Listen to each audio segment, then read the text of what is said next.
पूरे साल हम शादी करेंगे लेकिन मुहर्रम के महीने में शादी नहीं करेंगे। क्यों? मुहर्रम का महीना मातम का महीना का, मुहर्रम के महीने में शादी कर दी अपने बेटे या बेटी की तो घर में मातम ही मातम रहेगा। जबकि सबसे अच्छा महीना और बाबरकत महीना है वो खैर बरकत के एतबार से देखा जाए रमजान का महीना छोड़िए, लेकिन इस्लाम का पहला महीना और सारे अच्छे काम उसी महीने में हुए हैं। जमीन आसमान की तख्लीक और ये वो अल्लाह ताला ने मूसा अलैहिस्सलाम को फिरौन के जुल्म से नजात दी थी तो मुहर्रम के महीने में ये तमाम चीजें हुई। लेकिन आदमी इस महीने के बारे में क्या सोचता? नहीं, मुहर्रम के महीने में हम शादी नहीं करेंगे। ये है बदशगुनी। एक बार अल्लाह के रसूल ऐसे ही मस्जिद में बैठे थे और सहाबा मौजूद थे, तो अल्लाह के नबी सल्लल्लाहु अलैहि वसल्लम ने उन सहाबा से फरमाया कि अब से लेकर कयामत तक जितने लोग पैदा होंगे और ईमान लाएंगे, इन लोगों में 70,000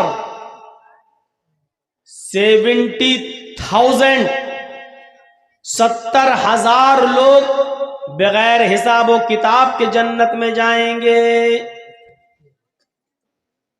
हम सब गौर करें, क्या वो 70,000 लोगों में हम लोग हैं या नहीं? जिनसे अल्लाह हिसाब नहीं लेगा, जिनसे अल्लाह सवाल नहीं करेगा, बगैर हिसाब व किताब की जन्नत में दाखिल कर देगा। कौन है वो लोग?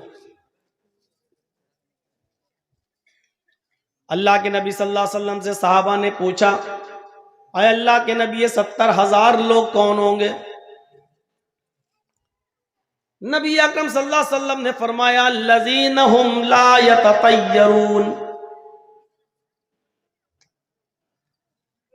जो बदशगुनी नहीं लेते होंगे। बदशगुनी को कैसे समझाऊं?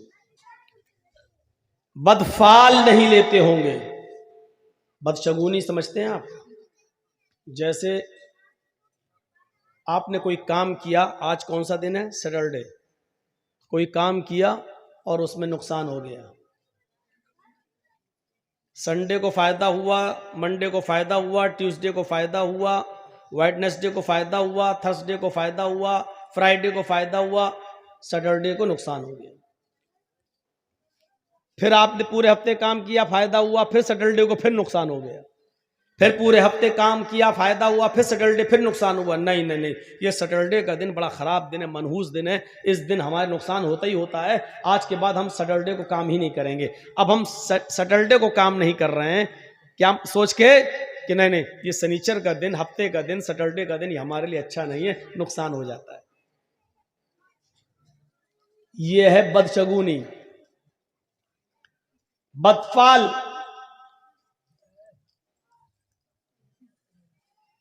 गाड़ी चल रही है स्पीड में, अचानक बिल्ली रास्ते से गुजर गई, रोक दी गाड़ी। क्या हुआ? नहीं नहीं, बिल्ली ने रास्ता काट दिया। अरे इतने बड़े बड़े जुआरी, शराबी, कबाबी रास्ता काट रहे हैं, योगी मोदी सब रास्ते से गुजर रहे हैं तो रास्ता मनहूस नहीं हो रहा। बिल्ली बेचारी अल्लाह की मखलूक, बेकसूर जानवर, ये गुजर गया तो रास्ता रोक। नहीं, अरे गाड़ी रोकना थी तो इन मनहूस नेताओं के गुजरने पर रोकना चाहिए थी। कि अब तो पता नहीं सुबह सुबह किस नेता का चेहरा देख लिया, पता नहीं गाड़ी आगे बढ़ेगी कि नहीं बढ़ेगी। रोकना वहां चाहिए, रोक रहे इस बिल्ली पर। यह अकीदा रखना कि बिल्ली के गुजर जाने की वजह से एक्सीडेंट होने का खतरा है। गाड़ी रोक दी, 2 मिनट रुके, उसके बाद गाड़ी चला रहे, यह है बदशगुनी।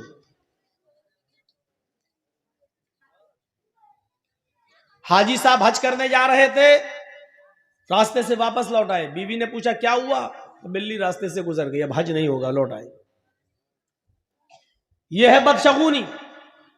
अरब के लोग जब कोई कारोबार करते थे, कोई बिजनेस करना चाहते थे, तो एक चिड़िया पकड़ के उड़ाते थे। ऐसे चिड़िया पकड़ी और ऐसे छोड़ दिया। अगर वो दाहिनी तरफ गई, राइट साइड गई, तो कहते थे हमारा काम बन जाएगा, अच्छा बिजनेस होगा, कारोबार अच्छा होगा।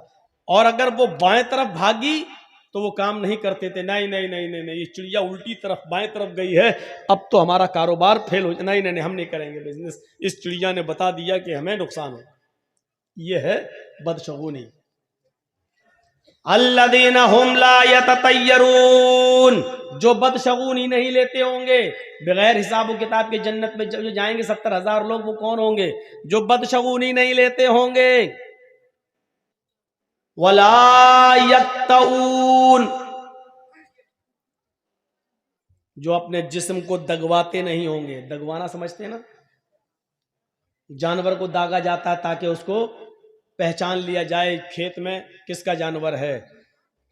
इसी तरीके से यहां पर वो चलवाना, हाथ पे कुछ टेटू बनवाना, मशीन चलवाना, नाम लिखवाना या कोई टेटू बनवाना ताकि वो निशान बना रहे, इसको कहते हैं दगवाना। जो साबुन से फिर मिटता नहीं है, उसका निशान बाकी रहता है। जब तक आप ऑपरेशन नहीं कराएंगे, जब तक वो मिटेगा नहीं। जितने लोगों ने अपने जिस्म को दगवाया है, पहली फुर्सत में ऑपरेशन करके इसको मिटवा दीजिए। अगर इस हाल में मर गए तो अल्लाह की कसम तुम्हारी बख्शिश नहीं होगी।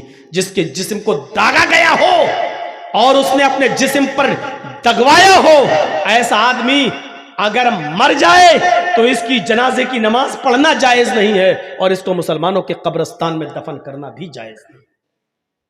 लिखे बैठे हैं अपनी अपनी माशूकाओं के नाम, लड़के और लड़कियां लिख बैठी हैं अपने महबूबों के नाम। कभी यहां लिख लिया, कभी यहां दगवा लिया।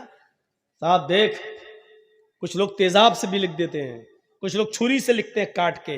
ये सब दगवाने के हुक्म में शामिल है। दगवाने का शेख सालेह अल उसैमीन का फतवा है कि अगर किसी आदमी का मौत इस हाल में होती है कि उसके जिस्म पर टैटू बंधा हुआ है, दागा हुआ है, तो इस शख्स की न तो नमाज जनाजा पढ़ी जाएगी और न मुसलमानों के कब्रिस्तान में इसको दफन किया जाएगा। करने को तो कुछ भी करना। तो बगैर हिसाब और किताब के जो जन्नत में जाएंगे, उनमें जो अपने जिस्म को दगवाते नहीं होंगे। ए मदरसे के बच्चों, तुम लोग बार बार उठ रहे हो, जाओ यहां से, चलो। जिसको जाना हो यहां से जाओ, बार बार उठकर डिस्टर्ब मत करो यहां पर।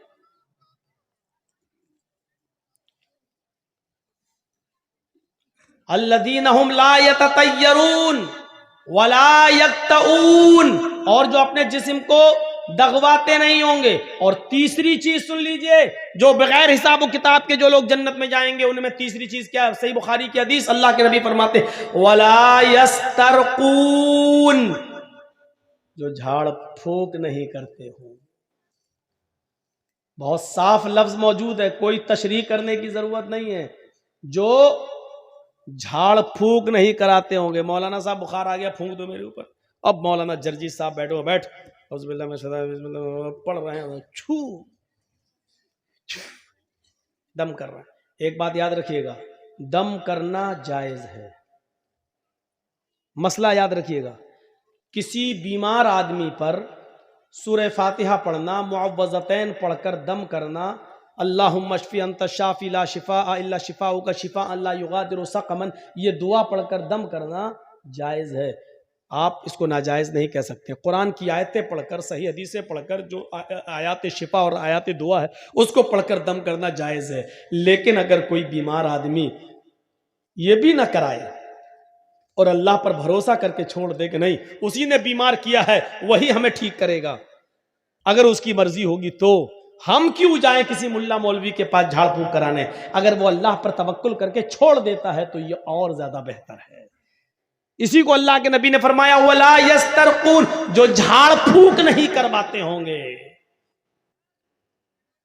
झाड़ फूक की आड़ में असल में बहुत बुरे बुरे काम हो रहे हैं।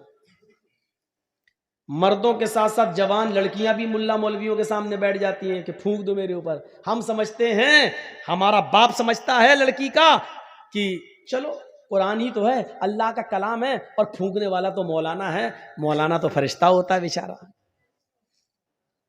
वो इंसान कहां होता है, वो तो फरिश्ता होता है।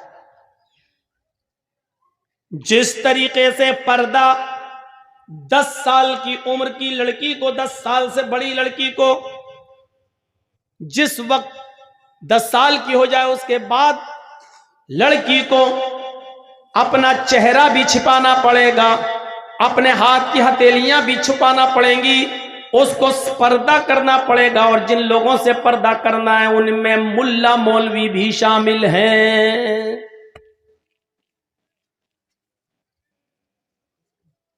अब लड़की का बाप लड़की पर दम कर सकता है, लड़की का भाई लड़की पर दम कर सकता है, लड़की की मां लड़की पर दम कर सकती है, लड़की का शौहर लड़की पर दम कर सकता है। माफ कीजिएगा मौलाना जर्जीस, आपकी जवान बेटी पर दम नहीं कर सकते हैं सामने बिठाकर।